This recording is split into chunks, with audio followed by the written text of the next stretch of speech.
ਅੱਜ ਦੀਆਂ ਖਬਰਾਂ ਵੱਲ ਆਈਏ ਤੇ ਯੂਐਸਏ ਦੀ ਸੁਪਰੀਮ ਕੋਰਟ ਨੇ ਇੱਕ ਬਹੁਤ ਹੀ ਹਿਸਟੋਰੀਕਲ ਡਿਸੀਜਨ ਲਿਆ ਆ, ਜੀ, ਜਿਹਦੇ ਮੁਤਾਬਕ ਕੈਂਪਸਸ ਦੇ ਵਿੱਚ ਜੋ ਰੇਸ ਬੇਸਡ ਐਡਮਿਸ਼ਨ ਹੁੰਦੇ ਸੀ, ਹਾਂਜੀ, ਵੀ ਬੰਦੇ ਦੀ ਰੇਸ ਦੇਖ ਕੇ ਵੀ ਦੇਖੋ ਜੀ ਆ ਥੋੜਾ ਜਿਹਾ ਸਾਨੂੰ ਕਾਲੇ ਮੂਲ ਦੇ, ਥੋੜਾ ਜਿਹਾ ਏਸ਼ੀਅਨ ਮੂਲ ਦੇ, ਥੋੜਾ ਜਿਹਾ ਹੂੰ, ਹੋਣੇ ਚਾਹੀਦੇ ਆ, ਉਹ ਸਾਰਾ ਉਹਨਾਂ ਨੇ ਕਿਹਾ ਵੀ ਇਹ ਰੋਂਗ ਆ, ਇਹ ਬੰਦ ਹੋਣਾ ਚਾਹੀਦਾ ਆ। Affirmative action is gone. ਜੀ, ਸੋ 45 ਸਾਲਾਂ ਤੋਂ ਇਹ ਚੱਲ ਰਿਹਾ ਸੀ। ਇਹ ਇੱਕ ਕੇਸ ਚੱਲ ਰਿਹਾ ਸੀਗਾ ਜਿਹਦੇ ਵਿੱਚ brown versus board of education. Chief justice John Roberts junior ਨੇ ਇਹ ਕਿਹਾ ਵੀ ਰੇਸ਼ੀਅਲ ਡਿਸਕ੍ਰਿਮੀਨੇਸ਼ਨ ਐਲੀਮੀਨੇਟ ਕਰਨ ਦਾ ਮਤਲਬ ਇਹ ਆ ਵੀ ਐਲੀਮੀਨੇਟਿੰਗ ਆਲ ਆਫ ਇਟ। ਜੀ, ਸੋ ਇਹਨਾਂ ਨੇ ਆਰਗੂ ਕੀਤਾ।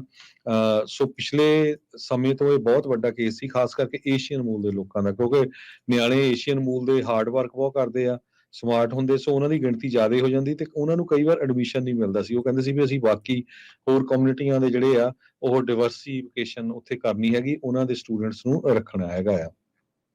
ਸੋ ਉਸ ਨੂੰ ਲੈ ਕੇ ਇਹ ਕੇਸ ਸੀਗਾ, ਬੜੇ ਲੰਮੇ ਸਮੇਂ ਤੋਂ ਇਹ ਕੇਸ ਚੱਲ ਰਿਹਾ ਸੀ। ਇਹਦੇ ਸੰਬੰਧ ਦੇ ਵਿੱਚ ਇੱਕ ਮੈਲਵਿਨ ਐਲ ਓਲੀਵਰ, ਇਹ ਫਾਰਮਰ ਪ੍ਰੈਜ਼ੀਡੈਂਟ ਹੈਗੇ ਆ ਪਿਟਜ਼ਰ ਕਾਲਜ ਦੇ, ਉਹਨਾਂ ਨੇ ਇਹ ਕਿਹਾ ਵੀ ਸਾਨੂੰ ਜਿਹੜੀ ਐਪਲੀਕੈਂਟਸ ਦੀ ਅਪਰੋਚ ਆ ਉਹ ਇਹ ਹੋਣੀ ਚਾਹੀਦੀ ਆ ਲੋ ਔਰ ਨੋ ਫੈਮਿਲੀ ਵੈਲਥ ਵਾਲੀ। ਜੀ, ਜਿਹੜੇ ਲੋਕਾਂ ਦੇ ਕੋਲ ਲੋ ਇਨਕਮ ਆ ਉਹਨਾਂ ਲੋਕਾਂ ਨੂੰ ਜਿਹੜੀ ਪ੍ਰਾਇੋਰਟੀ ਦੇਣੀ ਚਾਹੀਦੀ, ਜਾਂ ਉਹਨਾਂ ਨੂੰ ਕਿਸੇ ਤਰ੍ਹਾਂ ਦੀ ਫਾਈਨੈਂਸ਼ੀਅਲ ਹੈਲਪ ਦੇਣੀ ਚਾਹੀਦੀ ਹੈਗੀ ਆ।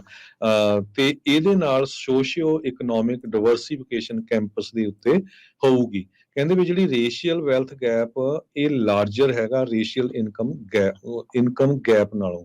ਸੋ using wealth as admission factor, ਇਹਦੇ ਨਾਲ ਕਹਿੰਦੇ ਵੀ ਕਾਲੇ ਮੂਲ ਦੇ ਲੋਕ, ਲਤੀਨੋ ਮੂਲ ਦੇ ਲੋਕ, ਉਹਨਾਂ ਨੂੰ ਹੈਲਪ ਹੋਊਗੀ।